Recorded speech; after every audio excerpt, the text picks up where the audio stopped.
નમસ્કાર દર્શક મિત્રો, મહામંથનમાં આપ સૌનું સ્વાગત કરું છું. ખેડૂત માટે જમીન એ માત્ર મિલકત નથી, પણ એના હૃદયનો ધબકાર છે. જે માટીને બાપ દાદાઓએ પોતાના લોહી અને પરસેવાથી સિંચી હોય, જે ધરતીના ખોળે એણે પેઢીઓને મોટી થતી જોઈ હોય, એની સાથે એ ખેડૂતોનો, એ પરિવારનો શ્વાસ જોડાયેલો હોય છે. એનું જીવન એ જમીન છે. જ્યારે ઇતિહાસને સાચવવા નીકળેલું તંત્ર એ ખેડૂતોના વર્તમાનના હક છીનવી લે, તો હું એવું સમજુ છું કે એનાથી મોટી વિડંબણા એ આજના સમયની બીજી કોઈ હોય નહીં. દેશને ગૌરવ અપાવનારા કચ્છના ધોળાવીરામાં એ પુરાતત્વ વિભાગે ઐતિહાસિક વારસાના નામે ખેડૂતોની જમીનો સંપાદન કરી, પણ જ્યારે એનું વળતર ચૂકવવાનું હતું ત્યારે કોઈ અધિકારી એ વળતર ચૂકવવાના એ સરકારી નિયમની સામે ઉભા ન રહ્યા. પુરાતત્વ વિભાગ વળતરના નામે જ્યારે ખેડૂતોને જવાબ નહોતું આપતું, તો એ ખેડૂતો પાસે એક જ રસ્તો હતો, એ રસ્તો કોર્ટનો હતો.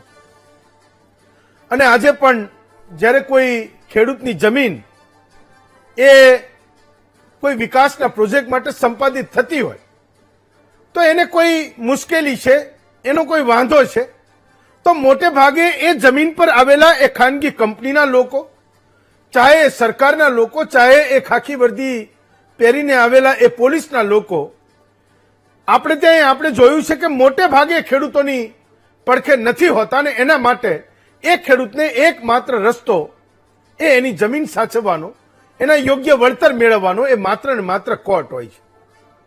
તો આ રસ્તો એ કોર્ટના આંગણે ગયો, એ પણ એક વિચિત્ર સ્થિતિ છે કે વિકાસ માટે સરકારોને જમીન તો જોઈએ છે, પણ એના વળતર માટે એ કોઈને કોર્ટના શરણે જવું પડે.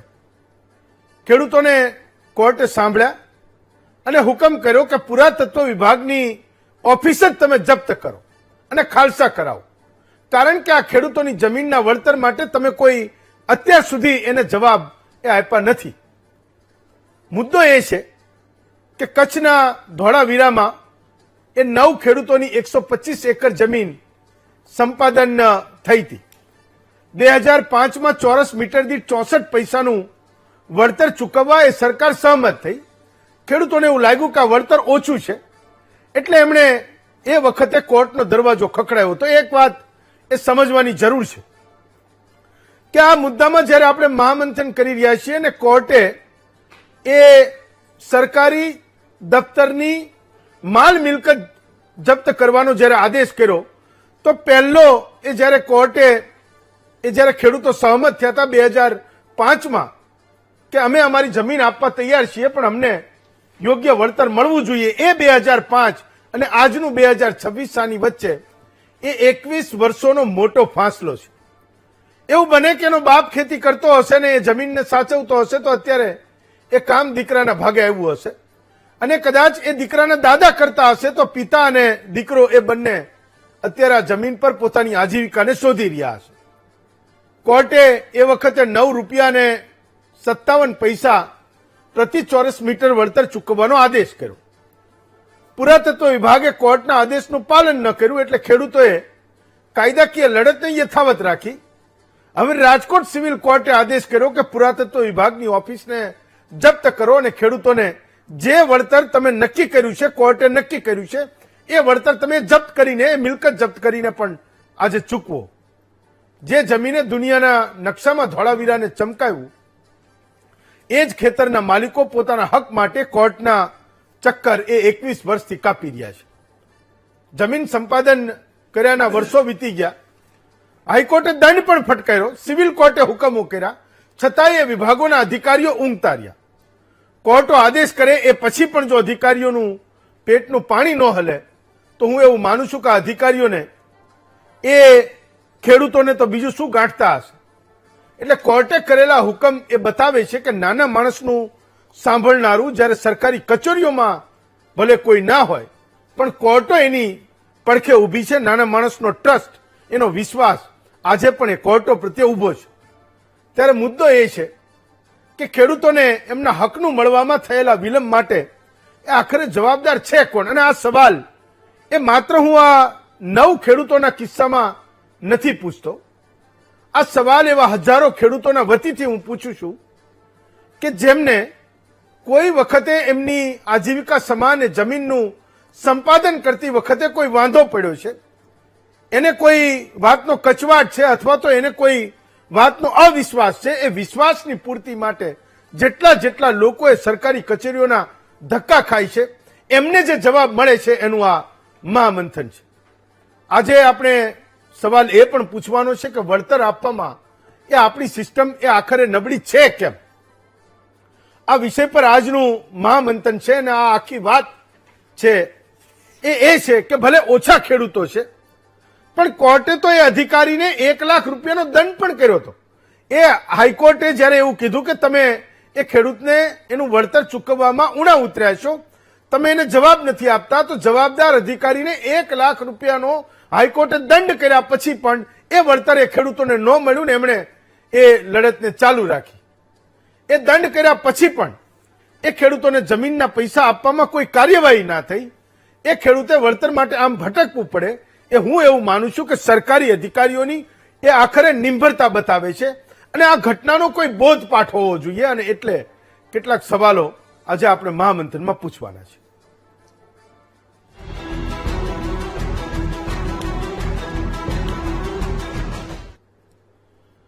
તો આજનો આપણો મુદ્દો છે કે ઇતિહાસને સાચવવામાં ખેડૂતો આખરે ભૂલાયા કેમ? આપણી સાથે 4 વક્તાઓ છે. શૈલેષભાઈ પરમાર છે, ભાજપના નેતા છે. ડોક્ટર હેમાંગ વસાવડા છે, કોંગ્રેસના નેતા છે. ભરતસિંહ ઝાલા છે, પોતે ખેડૂત અગ્રણી છે. અને નાગજીભાઈ પરમાર છે, એ ધોળાવીરાથી એ અરજદાર ખેડૂત છે.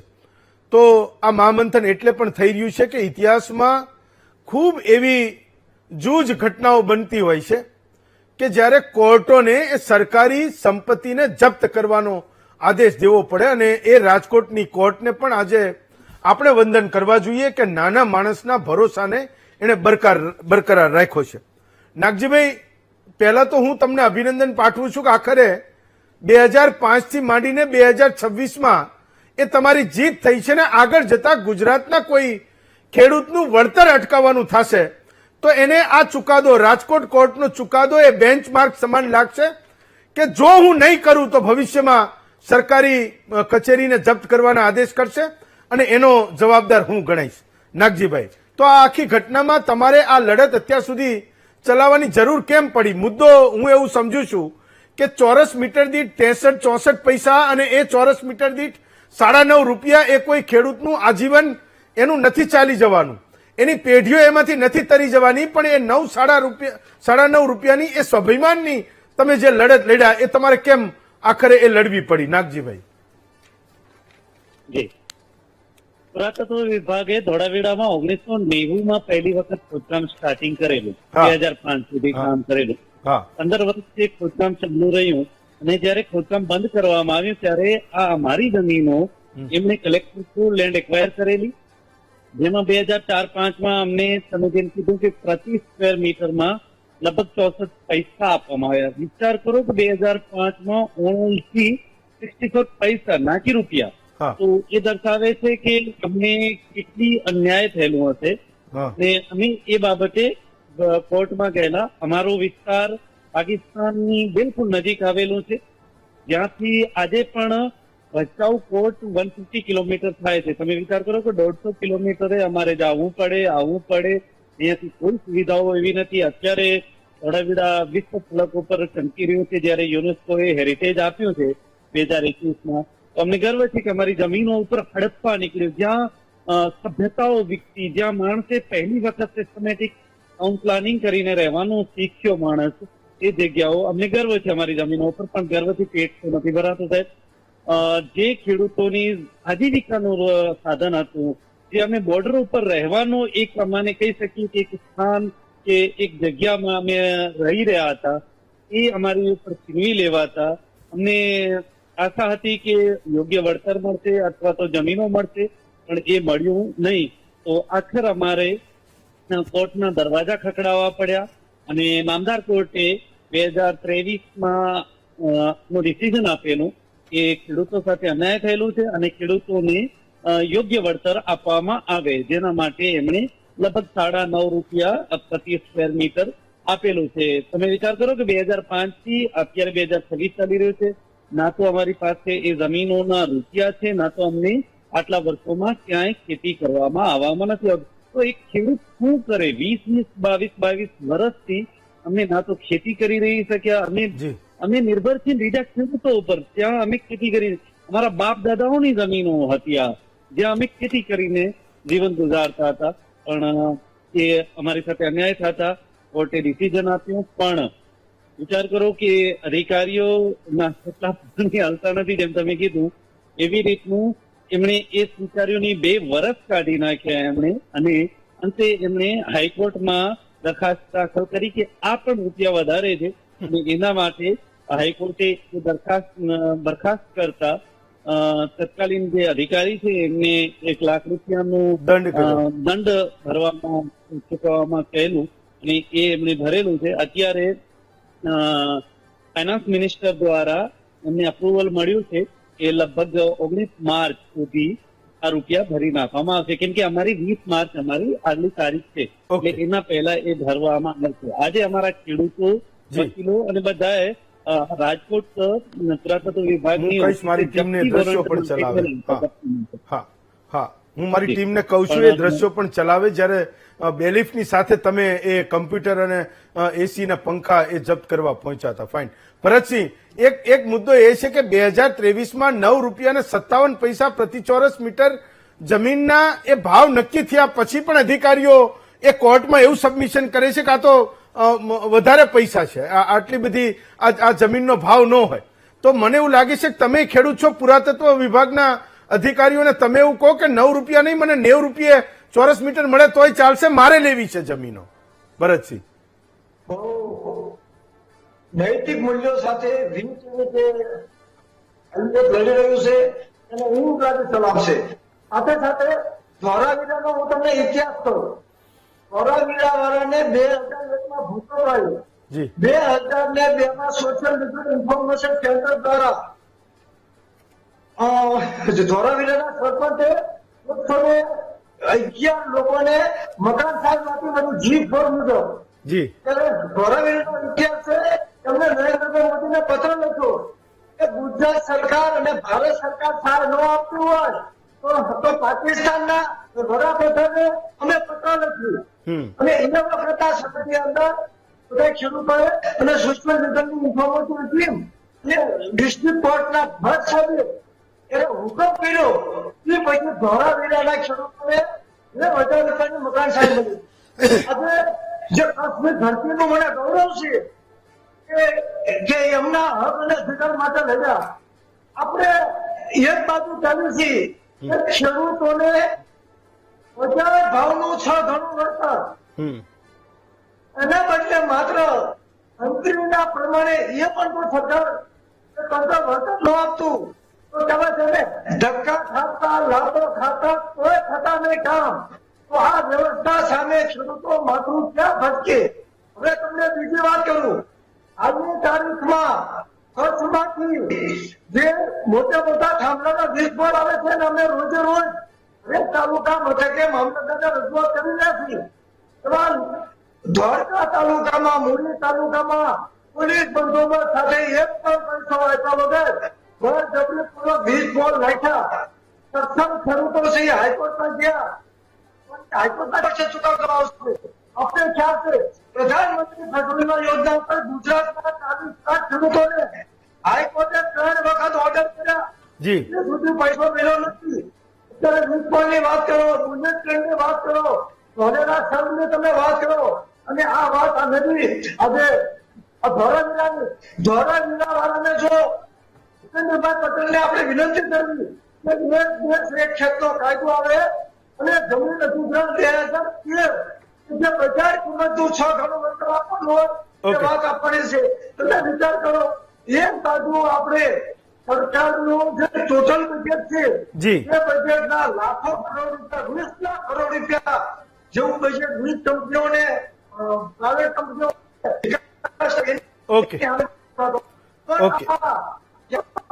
હું સમજો. ચાલો, તમારો અવાજ ચોટે છે. ભરતસિંહ, હું ફરી પાછો તમારી પાસે આવું છું. મારી ટેકનિકલ ટીમને કહું છું કે ઠીક કરશે. તો ડોક્ટર વસાવડા, એક કોમન મુદ્દો એ છે કે ખેડૂતોએ આખી પોલિટિકલ સરકારી વ્યવસ્થાઓમાં એના પોતાનો હક અને એની પોતાની જે જરૂરિયાતો છે એમાંથી કંઈક હાથ પાછો ખેંચી લીધો હોય અને એને પોતાને ભરોસો બેસે કે મારે ભલે 9.5 રૂપિયાનું વળતર લેવાનું હોય પણ આ અધિકારી, આ સરકારી સિસ્ટમ એ મને નહીં અપાવી શકે. તમારા રાજકોટમાં બનેલી આ અજોડ અને બેજોડ ઘટના છે કે કોર્ટ એવું કહી દે કે પુરાતત્વ વિભાગની ખુરશી અને ટેબલો ખાલી કરી લો, એના પંખા અને એસી ઉતારી લો, એ અધિકારીઓને બહાર કાઢી દો ને પુરાતત્વ વિભાગની ઓફિસને વેચી દો, પણ આ ખેડૂતોનું વળતર એ તમે ચૂકવો. ડોક્ટર વસાવડા. હેમંતભાઈ, મેં આપની પ્રસ્તાવના પણ આખી સાંભળી, આપનો પ્રશ્ન પણ સાંભળ્યો. મારા એક પ્રશ્નનો જવાબ આપ આપો, પછી આપણે આગળ વધીએ. જી. આ પુરાતત્વ ખાતું છે એ કોઈ સ્વયં સંચાલિત ખાતું છે કે કેન્દ્ર સરકારના, રાજ્ય સરકારના કોઈ મિનિસ્ટરની નીચે આવે? કેન્દ્ર સરકારના અધીન આવે આ ડિપાર્ટમેન્ટ. આવે ને? જી. આવે. જી. તો આપણે અધિકારીને શું કામ ટાર્ગેટ કરીએ છીએ? કેન્દ્ર સરકાર શું કરે છે? મિનિસ્ટરને ખબર જ નથી કે 3 અપીલો થઈ, હાઈકોર્ટ સુધી ગયા. મારા 2 મુદ્દા છે. હા. કે કેન્દ્ર સરકાર જી. જે વિશ્વ ગુલ્લુના માર્ગદર્શન નીચે ચાલે છે, ધોળાવીરાનો પ્રોજેક્ટ છે, વિશ્વ ગુલ્લુના મનમાંથી ઉતરેલો પ્રોજેક્ટ છે. 2005માં ગુજરાતના ચીફ મિનિસ્ટર હતા માનનીય નરેન્દ્રભાઈ, જી. ત્યારે આ વળતરની વાત ઉભી થઈ છે. 2025માં વડાપ્રધાન છે. કચ્છનું આપણે બધે ટુરિઝમ માટે બહુ પ્રચાર કર્યો, તો કોઈ મિનિસ્ટરનું ધ્યાન જ નથી ગયું કે મારા ખેડૂતો આટલા હેરાન થાય છે. કોઈ કેસ ચાલે છે, કોઈ સ્ટેટની હાઈકોર્ટમાં ચાલે છે, મંત્રીશ્રી લગી કોઈ વાત જાતી નથી. તમે સમજો. પૂછીએ એમને. એટલે મને એવું લાગ્યું કે આપણી જે ડિબેટ છે એ ટ્રેક ઉપર લાવવી જ પડે. ફાઇન. અધિકારી કઈક પોતાનું ઘર વેચીને પૈસા ચૂકવે? હું રોકું એક મિનિટ. નાગજીભાઈ. સરકારે ન આપ્યા એટલે આ થયું. ઓકે નાગજીભાઈ, તમે કોઈ તમારા વકીલો લડતા હતા. એક મિનિટ ડોક્ટર વસાવડા, હું પૂછું એને. નાગજીભાઈ, તમે કોઈ તમારા લોકલ પોલિટિકલ નેતાને, કોઈ અહીંયા કોઈ મંત્રીને, સરકારમાં તમે કોઈને રજૂઆત કરી હતી કે ભાઈ અમારો આ પ્રશ્ન છે એનું સમાધાન તમે લાવો? નાગજીભાઈ. લોકલ એમએલએ થી કરીને અમે બધા સુધી પહોંચેલા જે તે સમયે, પણ એ ક્યાંય ન આજે પણ પહોંચ્યા. અમે એમના સંપર્કમાં તો એ ક્યાંય ના પણ પહોંચ્યા.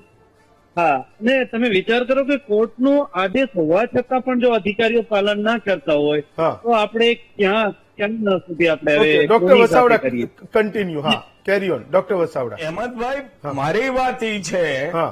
કે મારા ખાતાની લીગલ મેટર મને જો ખબર ન હોય તો મારે 1 મિનિટ માટે મિનિસ્ટર રહેવાય નહીં. I must step down. High court લગી મેટર ગઈ અને મિનિસ્ટરને ખબર નથી. હું એમ કહીશ કે ભારતીય જનતા પાર્ટીની સરકાર અને મિનિસ્ટર પ્રજાના હિત માટે ક્યારેય કામ કરતી નથી. આ તો સારું થયું કે જજ સાહેબે ચુકાદો આપ્યો. હું જો કેન્દ્ર સરકારમાં બેઠો હોઉં તો આ કેસ 1 કલાક ચાલવા ન દઉં.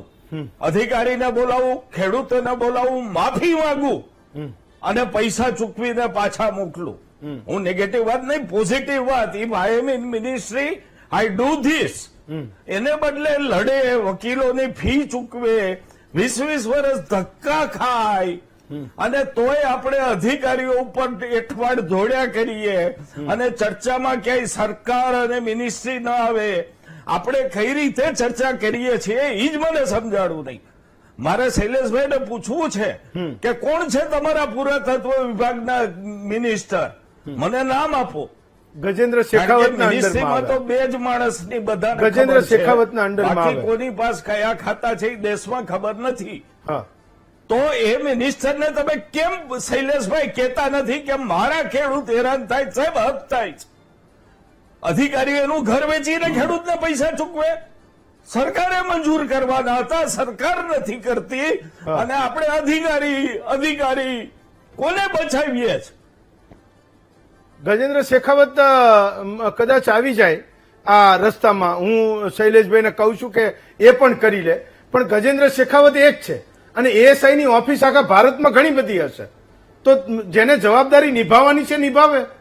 એને કોણ નિર્દોષ જાહેર કરે છે કે એ નિર્દોષ છે? ભાઈ જેને એક્ઝિક્યુશન કરવાનું છે એ તો કરે. વાત બરાબર છે કે તમે લોકો પોલિટિકલ કરો, તમારે કહેવું જ જોઈએ. એક્ઝિક્યુશન હેમંતભાઈ સ્વતંત્ર ન થાય, ઉપરથી મંજૂરી એક વાત સમજો, ડોક્ટર વસાવડા, અધિકારીઓ કરતા સરકાર તમે પેલું જ હેમંતભાઈ આપને પૂછ્યું કે આ સ્વયં સંચાલિત તંત્ર છે કે મિનિસ્ટર છે? નહીં, મિનિસ્ટરને તો કેન્દ્રીય મિનિસ્ટરને આખા દેશની ઓફિસ જોવાની હોય. હું તો તમે ભાઈ ઇનએફિશિયન્ટ મિનિસ્ટરને શું કામ મૂક્યો છે કે જેને ખબર જ નથી કે સવાલો ગુજરાત હાઈકોર્ટમાં આવો કેસ ચાલે છે? એ સવાલો તમે પૂછી લો, પણ સરકાર ચાહે કોઈ પણ પાર્ટીની હોય, હું એવું સમજુ છું કે જે માણસ એ ન્યાય માટે જાય છે એ બધો તો દિલ્હી પહોંચી નથી શકવાનો. એને જેના નામનો હુકમ કર્યો છે એકવાર નિર્ણય કરી લે ભાઈ. ઉપર મંત્રીને ખબર હોય નહીં હોય, તમે લોકો કહી દો જે પોલિટિકલ આક્ષેપો કરવો એ કરી લઈએ. હું તો એ કહું છું કે દર વખતે ગજેન્દ્ર શેખાવતને જ આ લોકો જઈને મળતા, તો એને પૈસા મળી જતા કે કેમ? ફાઇન શૈલેષભાઈ, તો મુદ્દો એ છે કે તમારે ત્યાંથી કોઈ ધારાસભ્યને કીધું હશે, કોઈ મંત્રી પાસે પહોંચ્યા હશે, પણ ખેડૂતોનો એ અવાજ ઉપર સુધી તમારે ત્યાં કોઈ પહોંચાડનારું નથી. શું ગજેન્દ્ર શેખાવત માફી માંગે કે કેમ? હેમંતભાઈ, પ્રથમ તો તમે આ ખેડૂત માટેની જે વેદના છે એની ડિબેટ રાખી છે, ચર્ચા રાખી છે, બદલ અભિનંદન એક ખેડૂતના દીકરા તરીકે આપું છું. વાત રહી નાગજીભાઈ જેવા જે ખેડૂતો છે, અસંખ્ય ખેડૂતો કે જેને તકલીફ પડી છે, એવા તકલીફ પડેલા ખેડૂતોને અત્યારે જે ન્યાયતંત્ર દ્વારા અને કોર્ટ દ્વારા જે રાહત મળી છે ને જે નિર્ણય થયો છે એ નિર્ણયને હું વધાવું છું અને ખેડૂતોની સાથે છીએ એટલા માટે કે આ ખેડૂતોની જમીન પોતાની જમીન હતી અને એ જમીનમાંથી એમને વળતર, માનો કે ત્યારે 9.57 જે પ્રતિ ચોરસ મીટર આપવાની હતી એ પછી કોર્ટમાં ગયા, પછી વાત કરી ભાઈએ, નાગજીભાઈએ, હું એમની વાત સાથે પણ સહમત છું કે એમણે કોઈ પ્રતિનિધિ તરીકે કે કોઈ ધારાસભ્ય તરીકે જે કોઈ છે એમને રજૂઆત પણ કરી, પણ ત્યારે સબજ્યુડિસ મેટર હોય હેમંતભાઈ, સબજ્યુડિસ મેટર હોવાના કારણે ક્યારેક એમ થતું હોય કે કોર્ટમાંથી ચુકાદો આવે પછી થાય, પણ કોર્ટનો ચુકાદો પણ માથે ચડાવવો જોઈએ. અત્યારે આપણે માનો કે સરકાર ચુકાદો કરે કે કોર્ટ ચુકાદો કરે કે સરકાર નિર્ણય કરીને આપે તો પણ આપણે માન્ય જ રાખવું જોઈએ, એક વાત. બીજું, આ જે કચ્છી ખેડૂતો છે અને કચ્છનો જે વિસ્તાર છે એ સૂકો ભટ્ટ હતો ને એમાંય પાછું હમણાં વાત કરી કે ભૂકંપ આવ્યો હતો એ પછી કચ્છની પરિસ્થિતિ બગડી ગઈ છે. આ તો ભલું થાય નરેન્દ્રભાઈ મોદીનું કે એ આવ્યા પછી એમણે જે કચ્છનો વિકાસ કર્યો અને કચ્છને પાછું બેઠું કર્યું ને આજે પ્રવાસન ક્ષેત્રમાં કચ્છ દેશ અને દુનિયામાં નો કીધું કે ભાઈ એમને હેરિટેજ તરીકે ધોળાવીરાને લીધું.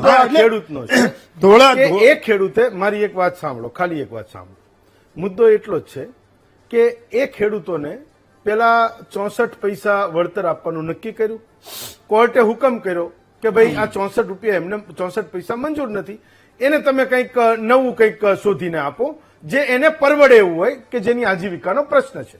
9.57 નક્કી થયા. એ 9.57 લેવા માટેનો સંઘર્ષ છે. કચ્છ સારું થઈ ગયું, Dholavira UNESCO world heritage site થઈ ગઈ, કોઈને કાંઈ વાંધો નથી, કોઈ એનો વિરોધ પણ નથી કરતું. એક ફાઇન, એ થઈ ગયું, સારી વાત છે.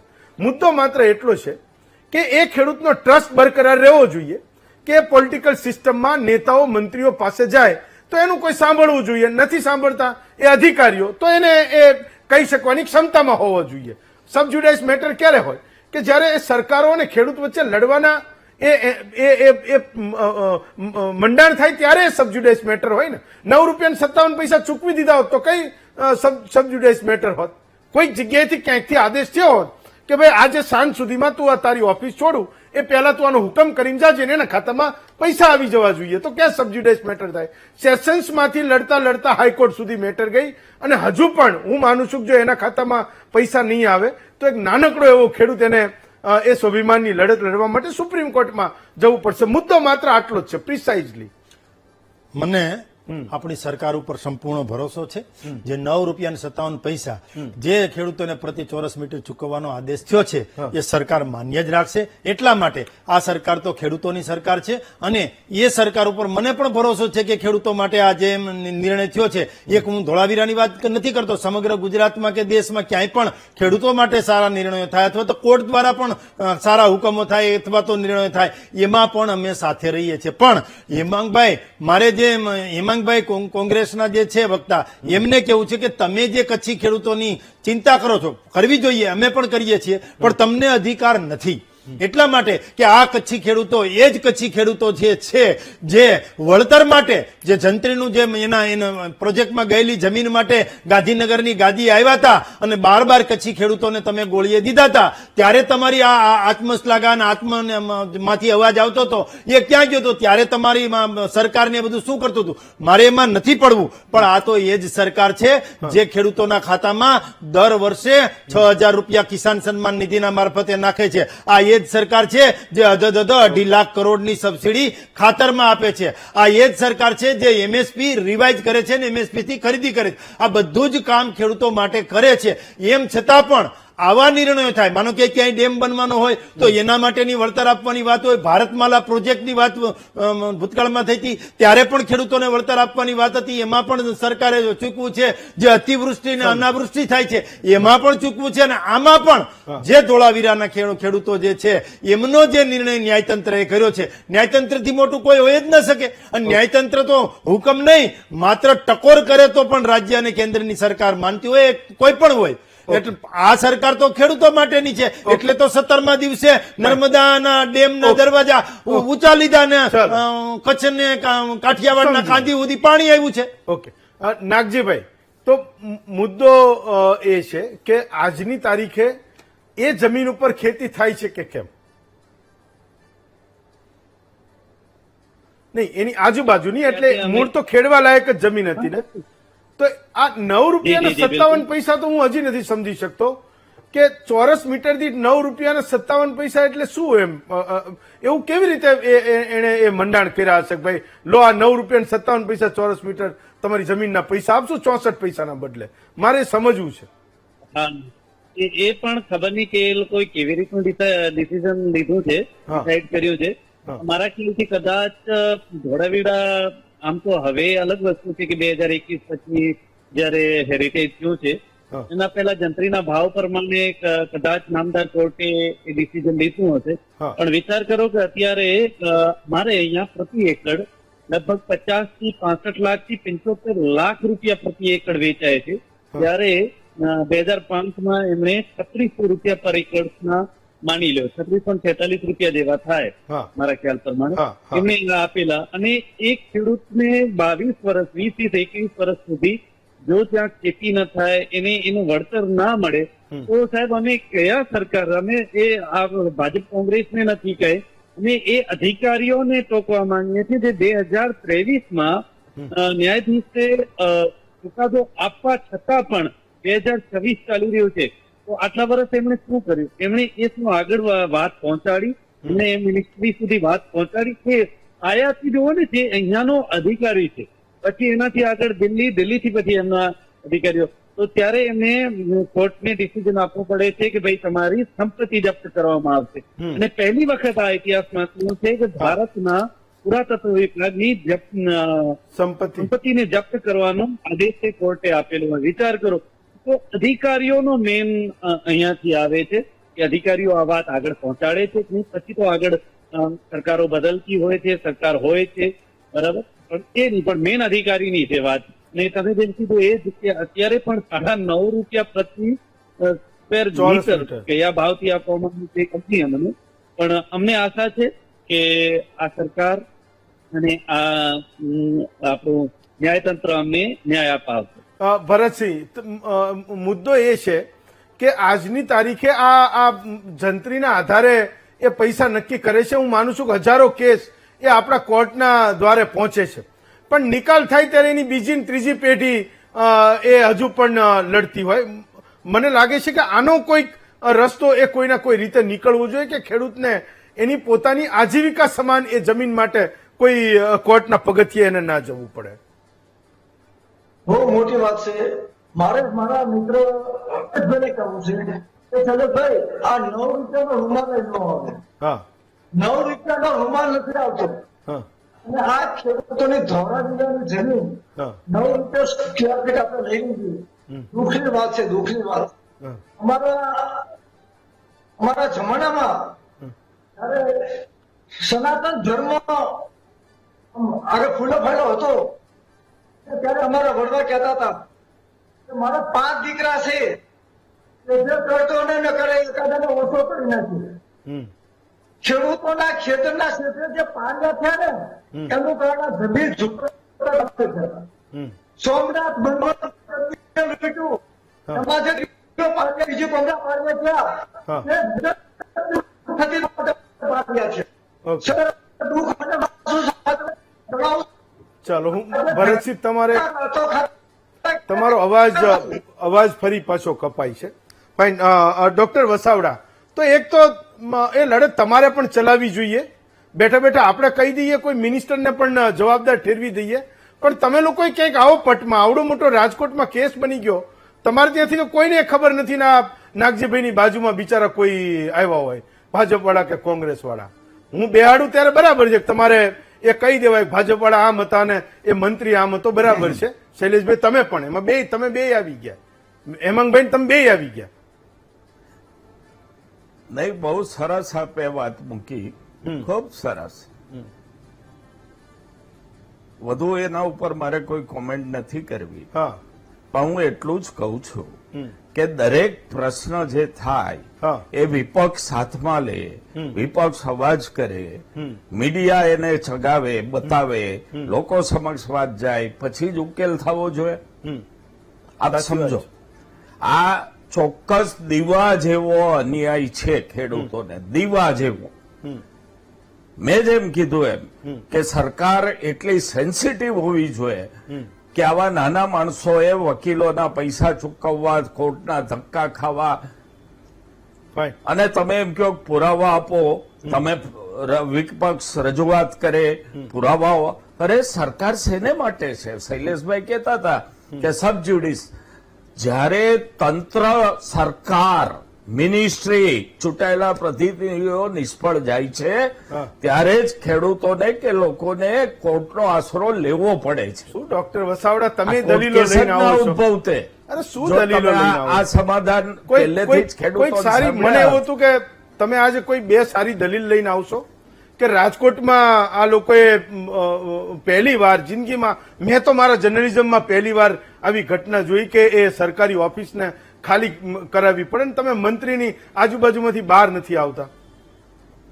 તમે એવું કહો છો કે વિપક્ષને સવાલ પૂછો, કોણ તમને સવાલ પૂછે? નહીં, તમારા માટે તો અધિકારીની આજુબાજુમાંથી બહાર નથી આવતા. ના ના, તમે અધિકારીની આજુબાજુમાંથી બહાર નથી આવતા એટલે અમે મંત્રીની આજુબાજુમાંથી બહાર નથી આવતા. વાત સીધી છે. ડોક્ટર વસાવડા, જો મંત્રીની જ ખાલી એ ચર્ચામાં વાત કરવાથી એનું સમાધાન થઈ જતું હોત તો ગુજરાતના હજારો ખેડૂતો એ તમારી પાસે આવશે ને તમે મંત્રી પાસે લઈ જાજો, એનું સમાધાન કરાવી લેજો. એક પ્યોર એક કોર્ટના આદેશને નહીં માનવાનો એક કેસ છે. તમે જે શહેરમાંથી બેઠા છો, જે દલીલ કરવા બેઠા છો, એ શહેરમાં બનેલી ઘટના છે. તમારી પાસે એક દલીલ નથી, એક દલીલ નથી, એક દલીલ. તમે કહો કે મંત્રી, એક દલીલ નથી ડોક્ટર. એક બહુ અનફોર્ચ્યુનેટ પાર્ટ છે આ ડિબેટનો. મને એવું હતું કે આજ તો મને એવું હતું વ્યુઅરને નક્કી કરવા દો કે મારી પાસે દલીલ હતી કે નથી. ડોક્ટર મને તો સાચી ખોટી, doctor late the people decide. Doctor મને તો આજ એવું હતું કે શૈલેષભાઈ, માંગતો નથી. મને તો ડોક્ટર એવું હતું કે આજે આ શૈલેષભાઈ તમને કંઈક એવો જવાબ દઈને જશે કે આ ખેડૂતોને ફરીવાર કોઈ માધ્યમમાં, કેમેરામાં સરકારે અધિકારીઓનું નામ નહીં લેવું પડે. હું તો એવી અપેક્ષા રાખતો હતો, તમે પૂછશો એને. શૈલેષભાઈ, મૂળ મુદ્દો એક નાના સાવ ખેડૂતનો છે. એના પોતાના પ્રશ્નો ઉપર એને કોર્ટના 21 વર્ષથી ધક્કા ખાવા પડે. હું માનું છું કે અનફોર્ચ્યુનેટ પાર્ટ છે. જેટલી પણ અરજીઓ, જેટલા પણ કેસીસ એ તમારી સામે છે અત્યારે, એ તમારે લોકોએ એ લઈને સરકારને કહેવું જોઈએ કે ખેડૂતને કોર્ટના પગથિયા એને નહીં ચડવા જોઈએ, આ પ્રશ્નનું સમાધાન થવું જોઈએ.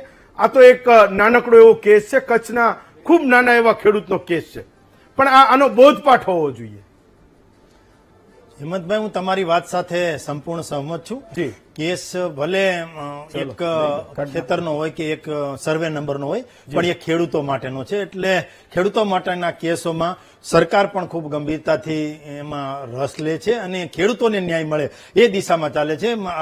મારા મિત્ર વસાવડા સાહેબ વાત કરી રહ્યા હતા, પણ વસાવડા સાહેબે એ ના કીધું કે કચ્છના અમારા ફલાણા કોંગ્રેસી નેતા એમણે આમાં મદદ કરી કે એ સાથે ગયા. નહીં, જયારે એને પૈસામાં ચૂકવણી થતી હતી, રૂપિયાથી નીચું જે 50 પૈસા 60 પૈસામાં ચૂકવણી થતી હતી ત્યારે પણ નહીં. એ પછી પાછા જે 9 રૂપિયા 57 પૈસા આવ્યા ચૂકવણી કરવાના પર ચોરસ મીટર ત્યારે પણ નહીં. પણ કહેવાનો મતલબ એટલો છે કે ચૂકવણી કરવાની છે સરકારે. પુરાતત્વ વિભાગને હું તો એમ કહું છું કે એના અધિકારીઓ પદાધિકારીઓ એમાં કોઈ ભૂલ હોય તો એની ઉપર પણ પગલા લેવા જોઈએ. હેમંતભાઈ, એની ઉપર પણ ગંભીરતાપૂર્વકના પગલા પણ લેવા જોઈએ. એના ઉપર જે પણ પગલા લેવા પડે એ પણ લેવા જોઈએ. ખેડૂત છે એ જગતનો તાત જ નથી, માત્ર એ મૂળ પ્રોડક્શન કરતા ખેડૂત છે. ઉદ્યોગકાર કોઈ હોય તો એ ખેડૂત છે, કારણ કે એક બી વાવે ને હજારો બી ઉત્પન્ન કરે છે. બાકી બધી જ ફેક્ટરીઓ છે ને એ તો one form to another form, એક બાબતમાંથી બીજી બાબતમાં જાય છે. ખેડૂત છે એ જ કંઈક પેદા કરે છે. એટલા માટે ખેડૂતની સાથે અમે રહીએ છીએ ને રહેવાના છીએ. ડોક્ટર સાહેબને વાતો કરી હોય તો કોર્ટની સાથે ને સરકારની સાથે વાતો કરે રાખે કે આ કર્યું ના કર્યું. આખરે અમે પણ માનીએ છીએ કે હેમંતભાઈ, સવાલ સરકારને જ હોય અને અમે સેવાના માધ્યમથી સરકારમાં બેઠા છીએ. ક્યાંય ભૂલ થઈ હોય, મિસ્ટેક થઈ હોય, ખામી હોય, ક્યાંય અમારી તકલીફ હોય તો એમાં અમે સ્વીકારીએ છીએ. પણ આખરે અમારી નીતિ અને નિયત સાફ છે કે ખેડૂત છે એ બાપડો બિચારો ન રહેવો જોઈએ. ખેડૂત છે જગતનો તાજ છે અને એ જે એની જણસી આવે છે ને એની જણસીના ભાવ પણ મળવા જોઈએ. એની જમીન ક્યાંય પુરાતત્વ ખાતામાં જતી હોય, ક્યાંય બીજે રોડ થતો હોય ત્યાં જતી હોય તો એને જંત્રીના 6 ગણાથી પણ વધારે ભાવ મળવા જોઈએ. એ પણ અમારી પ્રાથમિકતા. એ ખાલી બોલવામાં નહીં થાય. હું માનું છું કે આચરણમાં આવશે. એ નાગજીભાઈ જેવા ખેડૂતોના જેટલા કેસીસ જે કોર્ટોમાં ચાલે છે, કોર્ટો હુકમ કરે ને એના પછી નથી આપતા, હું માનું છું કે એનું સમાધાન થાય તો તમે અહીંયા જે કંઈ બોલો છો એ એક વાત સાચી ગણાશે. શૈલેષભાઈ, ડોક્ટર વસાવડા, ભરતસિંહ અને નાગજીભાઈ ચારેય વક્તાઓનો ખૂબ ખૂબ આભાર માનું છું.